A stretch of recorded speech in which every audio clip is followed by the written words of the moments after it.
今年是2年，台湾文学馆找厂商替活动设计吉祥物阿良，虽然古锥，也毋过确定是抄大陆画师童年弄来作品。台湾文学馆对不对？怎么可能再去抄一个大陆的一个东西？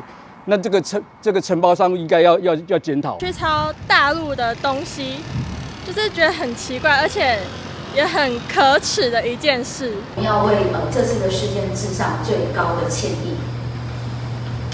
亲近一级奖除了向原创作者回失礼，嘛向社会大众一个交代。因为配合着接到作品有抄袭的嫌疑，煞无进一步追查，假讲厂商驻店人员，搁提供假证据。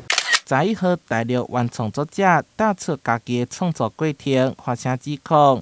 也毋过14号厂商由员讲无抄袭，台文馆15号才开始调查。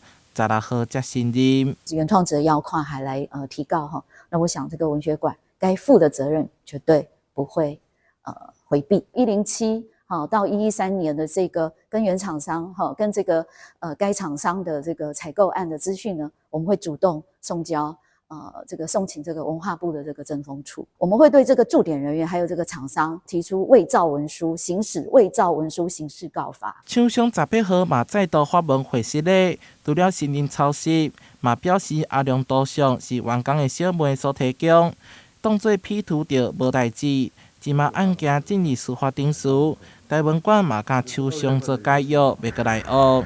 但是新闻所在采访报道。